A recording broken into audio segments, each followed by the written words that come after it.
आशा भरी नारी। ये TWR इंडिया की प्रस्तुति है। क्या होगा अगर परमेश्वर हमारे विवाह को सांसारिक सुख से कहीं बढ़कर देखना चाहते हों? क्या होगा यदि हमारा विवाह जीवंत, सुंदर और सार्थक होने के लिए बना हो? क्या होगा अगर हमारा विवाह एक ऐसी मजबूत नींव बन सके जो जीवन की विषमताओं का सामना कर सके? या फिर क्या होगा यदि हमारे विवाह परिपक्व हों और अपनी उच्चतम क्षमताओं तक पहुंच जाएं? जी हाँ, हमारे विवाह ऐसे बन सकते हैं। आप ट्रांसवर्ल्ड रेडियो के आशा भरी नारी कार्यक्रम देख रहे हैं। मैं हूं ग्रेस और मेरे साथ हैं वानी और हम आज के कार्यक्रम के आपके मेजबान होंगे। वानी, क्या तुम जानती हो, शुरू से ही विवाह के लिए परमेश्वर की योजना पति और पत्नियों को इस आहत भरी दुनिया में ईश्वरीय प्रेम के राजदूत होने के लिए बनाई गई है। दुनिया के विरुद्ध हम दोनों एक होने के बजाय परमेश्वर के प्रत्येक जोड़े को दुनिया के लिए हम दोनों होने के समृद्ध और सार्थक कार्य के लिए बुलाए गए हैं। ये बिल्कुल सच बात है। मेरा मानना है कि विवाह दो लोगों के बीच सिर्फ एक साधारण रिश्ता ही नहीं है, बल्कि दुनिया को यह दिखाने का एक अवसर है कि परमेश्वर कौन है और वो क्या है। मुझे याद है कि एक दिन काम पर जाते समय मैंने लाल बत्ती पर अपनी गाड़ी रोकी।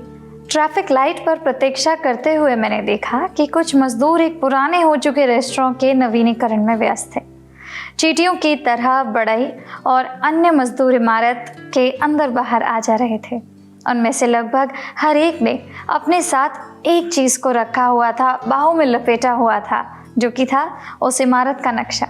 तभी बत्ती हरी हो गई और मैं आगे बढ़ गई, लेकिन वही दृश्य मेरे ध्यान में बना रहा, जो मुझे एक सरल सत्य की याद दिलाता है। हम नक्शे के बिना किसी भी संरचना का निर्माण या नवीनीकरण नहीं करते हैं। उन मजदूरों की तरह प्रत्येक पति और प्रत्येक पत्नी के पास एक ऐसे ही नक्शे का सेट होता है दोस्तों। लेकिन मैंने बहुत से ऐसे रिश्ते देखे हैं जब पति और पत्नी के बीच के संबंध में तालमेल नहीं होता, या उनकी बातें, उनकी अपेक्षाएं आपस में मेल नहीं खाती, या उद्देश्य अलग अलग होते हैं। दोस्तों, अगर हमें यह लगता है कि हमारे विवाह का सच हो सकता है, तो सोचिए हम कैसे अपने रिश्तों में सहमति बना कर रख सकते हैं, कैसे अपने घर को सामान्य योजनाओं के साथ बना सकते हैं। जी हाँ, बिल्कुल। ये एक ऐसा सवाल है जो हमें वास्तव में खुद से पूछने की ज़रूरत है।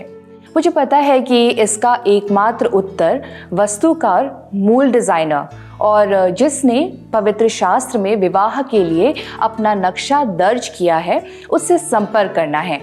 जब हम वैवाहिक जीवन के सफ़र में एक साथ यात्रा करते हैं, हमें एक दूसरे के लिए अपने प्रेम में वृद्धि करने, जीवन को पूरी तरह से अनुभव करने और वास्तव में एक होने की आवश्यकता है। ये सुनने में तो आसान सा लगता है, लेकिन वास्तविकता ये है दोस्तों कि विवाह हमेशा आसान नहीं होता है। इसलिए हमें परमेश्वर की मूल योजना, विवाह के लिए उसके उद्देश्यों को समझने की आवश्यकता है। बिल्कुल सत्य। जब परमेश्वर ने पृथ्वी और जानवरों की सृष्टि की, तो उन्होंने उत्पत्ति 1:26-27 में कहा, आओ हम मनुष्य को अपने स्वरूप के अनुसार अपनी समानता में बनाएं, और वे समुद्र की मछलियों और आकाश के पक्षियों और घरेलू पशुओं और सारे पृथ्वी पर और सब रेंगने वाले जंतुओं पर जो पृथ्वी पर रेंगते हैं प्रभुता करें। आगे लिखा है, परमेश्वर ने मनुष्य को अपने स्वरूप के अनुसार बनाया। परमेश्वर के स्वरूप के अनुसार उसने उन्हें बनाया। किन्हें? नर और मादा कर उसने उन्हें बनाया। पुरुष और स्त्री को बनाने और उन्हें विवाह में शामिल करने का परमेश्वर का पहला उद्देश्य पृथ्वी पर उसकी छवि का एक प्रतिबिंब होना था। हमारे विवाह को एक ऐसी दुनिया में परमेश्वर की छवि को प्रतिबिंबित करना चाहिए जिसे आज यह देखने की सख्त ज़रूरत है कि परमेश्वर कौन है। क्योंकि दोस्तों, हम परमेश्वर की छवि में बनाए गए हैं। जो लोग परमेश्वर को नहीं जान पाएंगे वो कैसा है, उन्हें हमें देखने के द्वारा परमेश्वर की झलक मिलनी चाहिए। ये बिल्कुल सही है वानी। हम परमेश्वर के स्वरूप में रचे गए हैं। उनकी छवि में बने हैं और कल्पना से बढ़कर परमेश्वर ने हमसे प्रेम किया है। उत्पत्ति 2:18 में परमेश्वर कहता है, मनुष्य का अकेला रहना अच्छा नहीं, मैं उसे उसके लिए उपयुक्त सहायक बनाऊंगा। दोस्तों, पति पत्नी एक कंप्यूटर और सॉफ्टवेयर की तरह होते हैं। अकेले होकर कंप्यूटर और सॉफ्टवेयर प्रभावशाली तो होते हैं, लेकिन एक टीम के रूप में संयुक्त रूप से वे बहुत कुछ हासिल कर सकते हैं। और ठीक यही परमेश्वर के मन में भी था जब उसने आदम और हवा को प्रथम विवाह का हिस्सा बनाया। पति पत्नी को एक दूसरे की जरूरत होती है। यदि हम अपने विवाह का निर्माण परमेश्वर के नक्शे या उसके प्रारूप के अनुसार करते हैं, तो जैसे जैसे वर्ष बीतेंगे हम वास्तव में इस बात की सराहना करने लगेंगे कि कैसे परमेश्वर ने हमारे जीवन साथी को हमारे लिए और हमारे हिसाब से बनाया है। दोस्तों, परमेश्वर ये भी चाहता है कि हमारे बच्चे ईश्वरीय वंश बने और जो अगली पीढ़ी के लिए परमेश्वर के चरित्र को प्रतिबिंबित करें। परमेश्वर ये भी चाहता था कि घर एक पालन पोषण करने का स्थान बने, जहां बच्चे बड़े होकर चरित्र, मूल्य और सत्यनिष्ठा सीखें। आज बहुत से जोड़े हैं जो उद्देश्य और दिशा की भावना के बिना ही अपने बच्चों की परवरिश कर रहे हैं।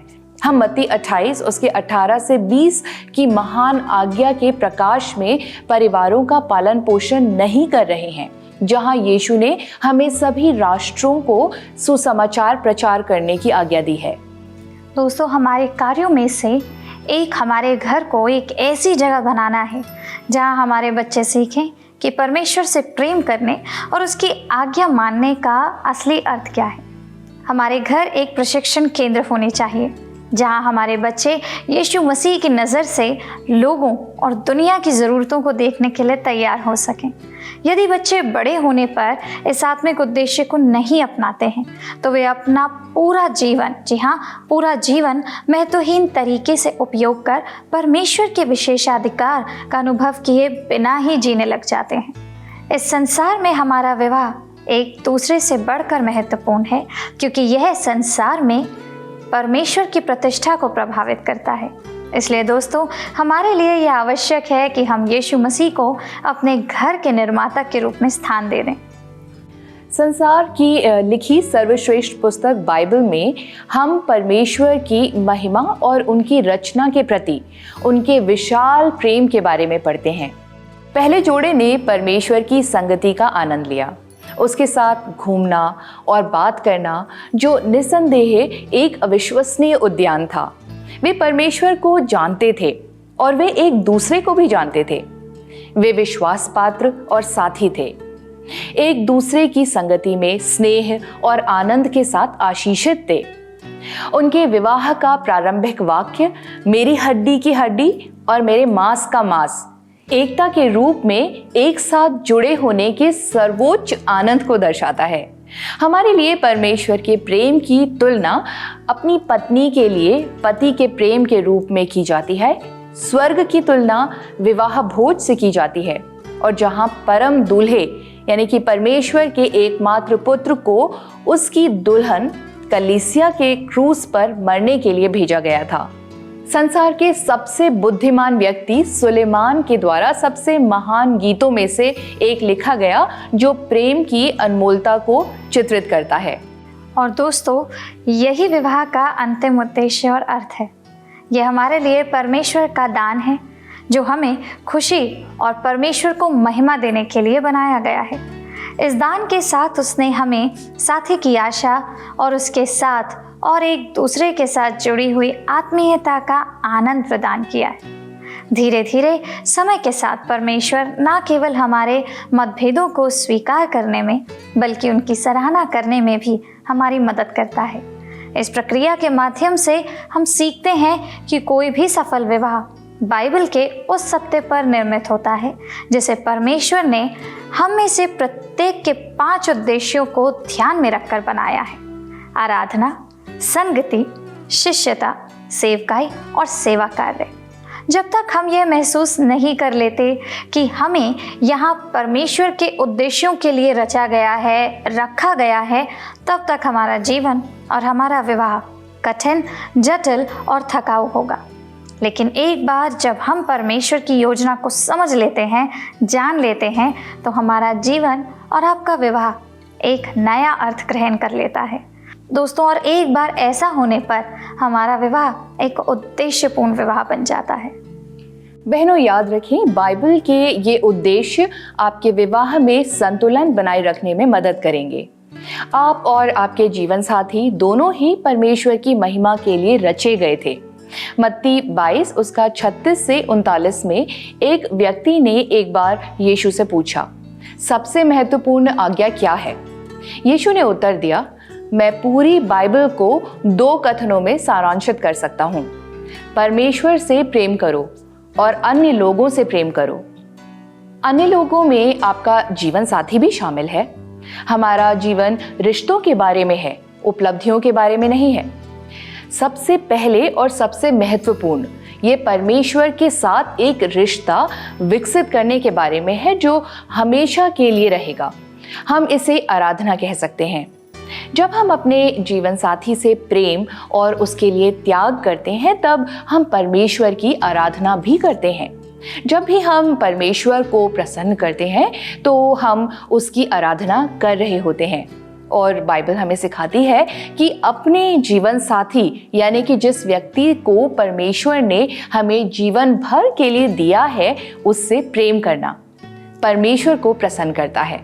दोस्तों, हम परमेश्वर के परिवार के लिए बनाए गए थे। परमेश्वर ने केवल 2 विश्वासियों के एकत्रित होने के बारे में एक अविश्वसनीय प्रतिज्ञा की, क्योंकि जहाँ 2 या 3 मेरे नाम से इकट्ठे होते हैं, मैं उनके बीच वहाँ मौजूद होता हूँ। ऐसा हम मत्ती 18:20 में पढ़ते हैं। इसलिए यदि दोनों पति पत्नी विश्वासी हैं तो परमेश्वर की उपस्थिति उस विवाह में अवश्य है, जो दोनों को एक उद्देश्य संचालित परिवार में बदलने के लिए कार्य कर रहा है। क्या यह अविश्वसनीय रूप से अच्छी खबर नहीं है? लेकिन यीशु चाहते हैं कि हम वास्तविक लोगों से भी प्रेम करें, आदर्श लोगों से ही नहीं। और हमारा विवाह यह सीखने की एक प्रयोगशाला है कि यीशु की तरह प्रेम कैसे किया जाए। दोस्तों, परमेश्वर ने हमारे लिए एक दूसरे के साथ सच्ची आत्मीयता और वास्तविकता विकसित करने का अवसर बनाया है। परमेश्वर चाहता है कि हम सतही बातचीत से आगे बढ़ें, जो कई विवाहों में बहुत ही आम बात है। गहराई तक जाने के लिए एक वास्तविक, स्पष्ट अंतः मन को साझा करने की आवश्यकता होती है। विवाह में हमें ईमानदार होना चाहिए कि हम कौन हैं और हमारे जीवन में क्या हो रहा है। ये तब होता है दोस्तों जब दोनों एक दूसरे के लिए खुलते हैं और अपने दुखों को साझा करते हैं, अपनी भावनाओं को प्रकट करते हैं, अपनी असफलताओं को स्वीकार करते हैं, अपनी शंकाओं का खुलासा करते हैं, अपने डर को स्वीकार करते हैं, अपनी कमजोरियों को स्वीकार करते हैं और एक दूसरे से प्रार्थना और मदद मांगते हैं। दोस्तों, आप और आपके जीवन साथी दोनों को मसीह के समान बनने के लिए रचा गया था। विवाह आप दोनों में परमेश्वर के प्रेम को विकसित करने के लिए एक प्रयोगशाला की तरह है। परमेश्वर आप दोनों का उपयोग एक दूसरे के भीतर अपने मूल्यों, दृष्टिकोण, नैतिकता और चरित्र के निर्माण के लिए करेगा। एक बार जब हम इसे समझना शुरू कर देते हैं तो हमारे विवाह में जो कुछ भी होता है वह अधिक समझ में आने लगेगा। जब हम ये पूछते हैं कि हमारे साथ ऐसा क्यों हो रहा है, तो इसका उत्तर है हमें यीशु के समान और अधिक बनाने के लिए। ये बिल्कुल 100% सच है।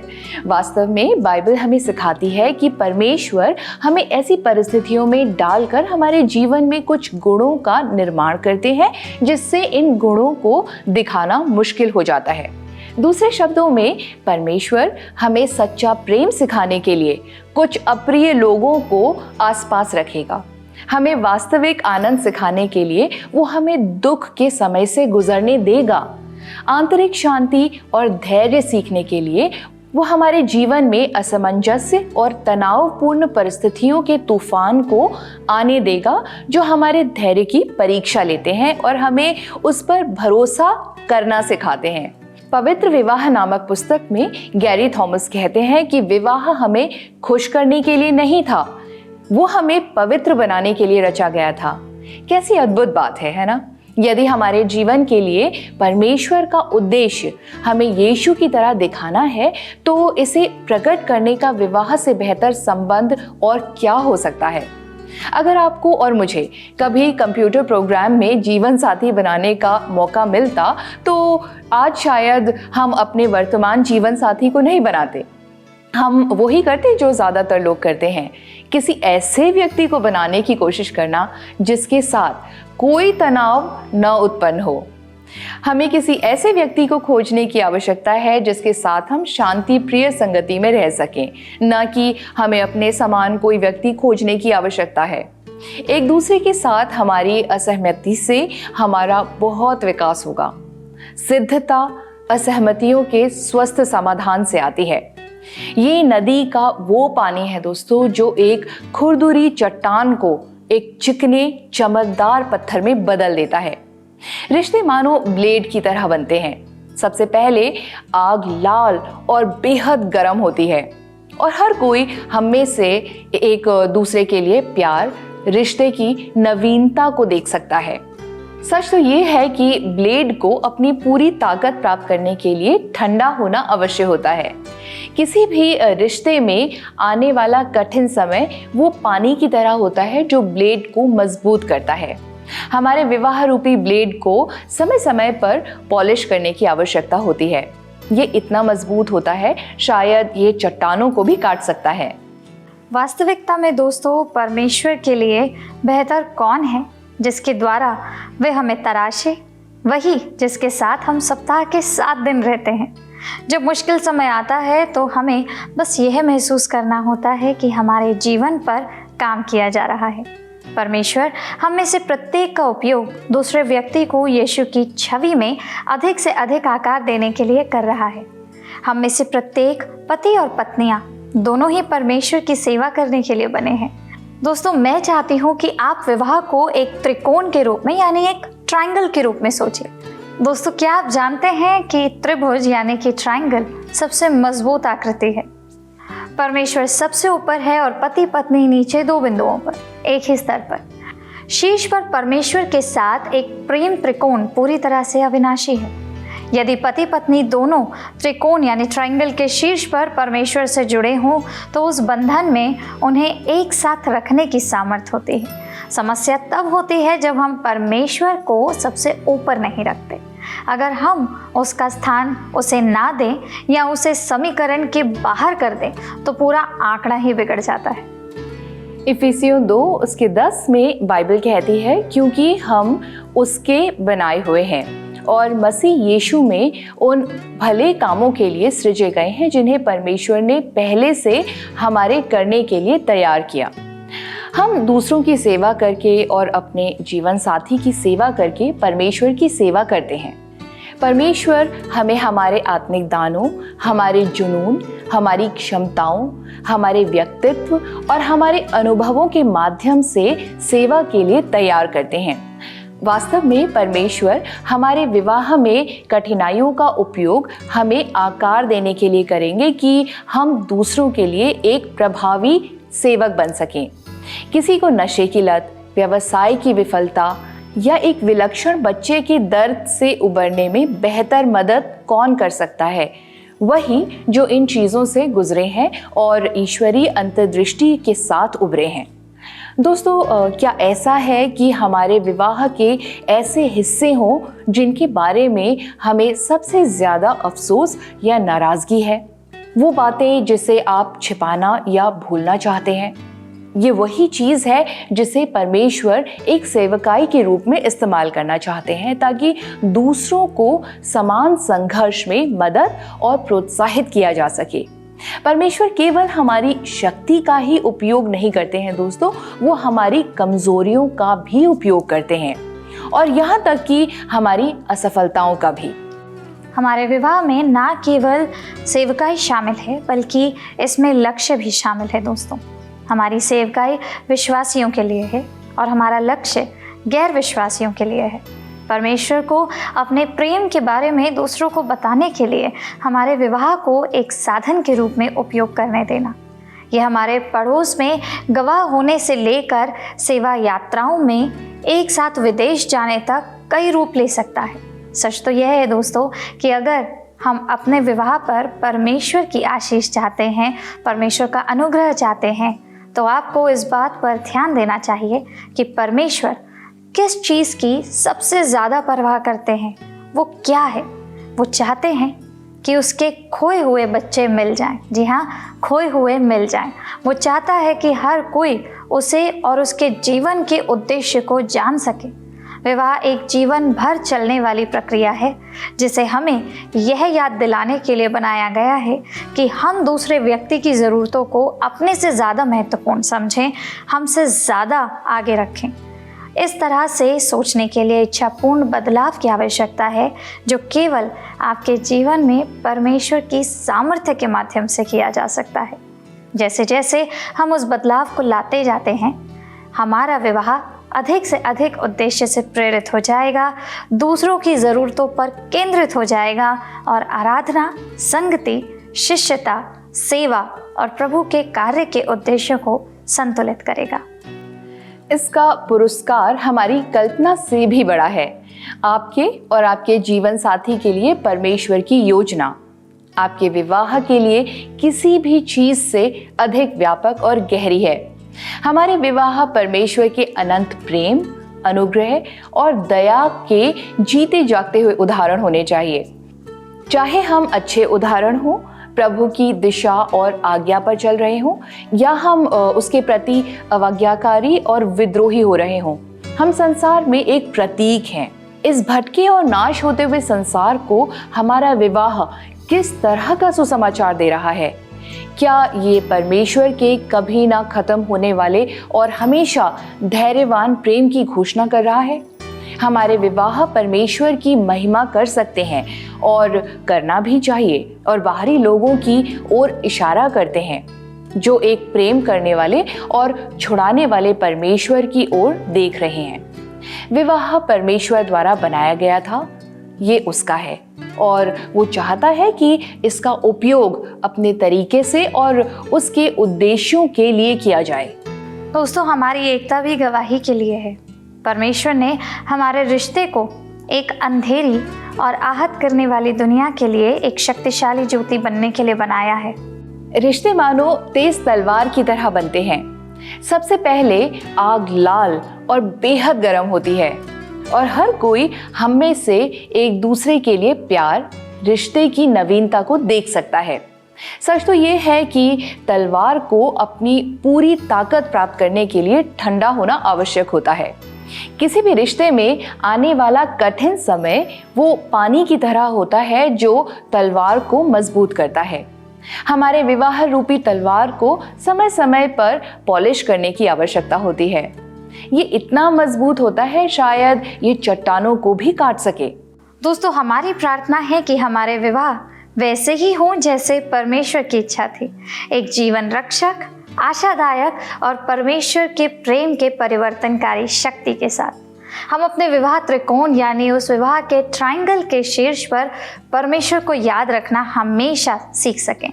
हम अपने विवाह को परमेश्वर के प्रेम से पोषित करें और हम एक दूसरे के लिए और अपने आसपास के अन्य लोगों के लिए आशीष का कारण बने। यदि आपको आज का ये कार्यक्रम पसंद आया हो तो स्क्रीन पर आ रहे नंबर पर हमें मिस कॉल ज़रूर दीजिए।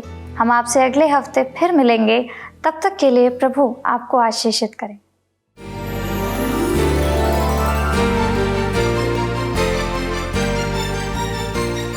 आशा भरी नारी। ये TWR इंडिया की प्रस्तुति है।